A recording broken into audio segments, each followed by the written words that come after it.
Hi friends, ఈరోజు మనము అటుకులతో పోహా చేసుకోబోతున్నాం. పోహా అంటే చుడువా స్నాక్ ఐటెం. ఇది పిల్లలకి స్కూల్ నుంచి వచ్చినాక తినడానికి టీ బ్రేక్ లాగా పనికొస్తుంది. ఇది ఎలా చేయాలో చూపిస్తాను. దీనికి కావాల్సినవి 1/2 kg అటుకులు తీసుకున్నానండి నేను. 1/2 kg అటుకులకి 1 కప్ ఆఫ్ పల్లీలు, 1 కప్ ఆఫ్ పుట్నాలు, 1 చిన్న స్లైస్ ఆఫ్ కొబ్బరి, ఎండు కొబ్బరి అండి ఇది. తర్వాత ఒక 4 పచ్చిమిర్చి, 2 కరివేప రెబ్బలు, ఉప్పు, తర్వాత పసుపు, అవి మన టేస్ట్కి తగ్గట్టు. ఇప్పుడు మనం స్టవ్ ఆన్ చేసేసి మన అటుకులు ఉన్నాయి కదండి, వాటిని వితౌట్ ఆయిల్ ఫ్రై చేసుకోవాలి.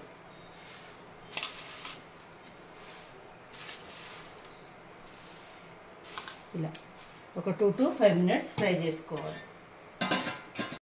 అటుకులలో 2 వెరైటీలు ఉంటాయండి. పేపర్ అటుకులు ఉంటాయి, దొడ్డు అటుకులు ఉంటాయి.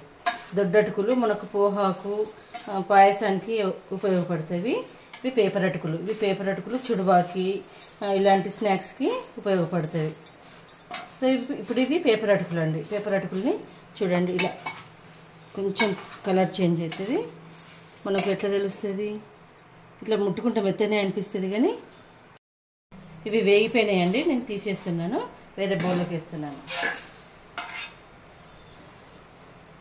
ఇక్కడ కొంచెం కింద ఇలా ఉంది, తీసేసి మళ్ళీ ఇంకో ట్రిప్ వేస్తాం. ఇవి కొంచెం క్వాంటిటీయే వేపుకోవాలండి, లేదంటే కదిలేవి. ఇలా వేపకపోతే చుడువా మెత్తగా ఉంటుంది, అటుకులు మెత్తగా ఉంటాయి. కాబట్టి ఇలా వేపుకొని చేసుకోవాలి, అప్పుడు కొంచెం క్రిస్పీగా వస్తుంది. వేగేసినాయి చూడండి. ఇప్పుడు తీసేయాలి. కొంచెం కలర్ చేంజ్ అయినాయి కదా. ఫస్ట్ కొంచెం లేట్ అయింది గిన్నె వేడే వరకు, ఇప్పుడు తొందరనే వేడైనాయి. చూడండి, అటుకులు అనేవి ఇట్లా ముడుచుకొస్తాయి దగ్గరికి.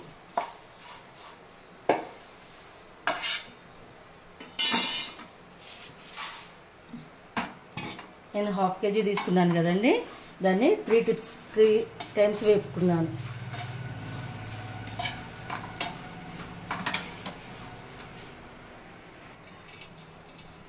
ఇప్పుడు ఆయిల్ వేసేసి ఇందులో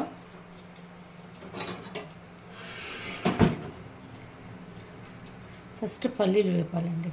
పల్లీలు వేగడానికి టైం పడుతుంది కాబట్టి పల్లీలు వేపుకోవాలి. చూడండి, మన పల్లీలు ఇలా వేగిపోయినాయి. ఎక్కువ వేగిస్తే చల్లగా అయినాక నల్లగా అయిపోతాయి. సో ఈ స్టేజ్లో మనం తీయాలి.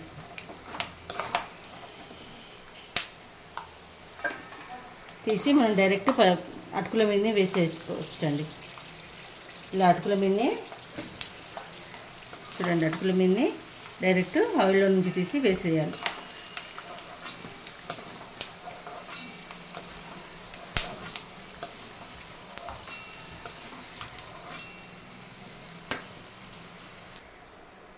తర్వాత పుట్నాలు, ఇవి కూడా ఆయిల్లోనే వేపాలి.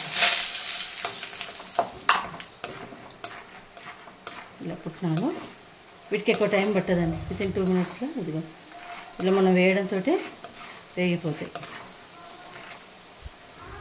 ఇప్పుడు తాలింపు వేసుకోవాలండి. తాలింపు కోసం ఎక్కువ ఆవాలు, కొంచెమే జీలకర్ర,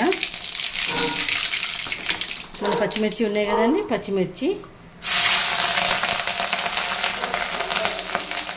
తర్వాత కరివేపాకు,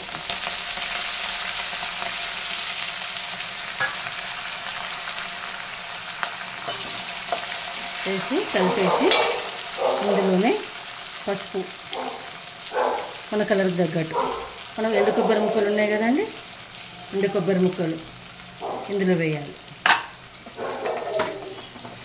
కలిపేసేయాలి. ఇప్పుడు స్టవ్ బంద్ చేసేసి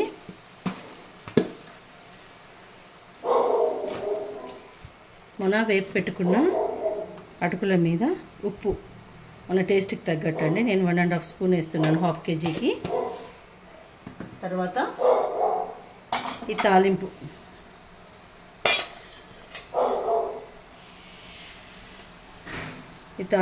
మొత్తం ఈ పల్లీల మీద వేసేయాలి. వేసేసి మొత్తం మంచిగా మిక్స్ చేయాలి. పిల్లలకు స్కూల్ నుంచి వచ్చినాక జంక్ ఫుడ్స్ పెట్టకుండా ఇలాంటి హెల్తీ రెసిపీస్ పెడితే పిల్లలు హెల్తీగా ఉంటారు, యాక్టివ్గా ఉంటారు. సో ఇలాంటివి ట్రై చేసి ఎలా ఉందో చెప్పండి మీ ఇంట్లో కూడా. నా ఛానల్ నచ్చితే నా ఛానల్కి లైక్, షేర్ అండ్ సబ్స్క్రైబ్ చేయండి.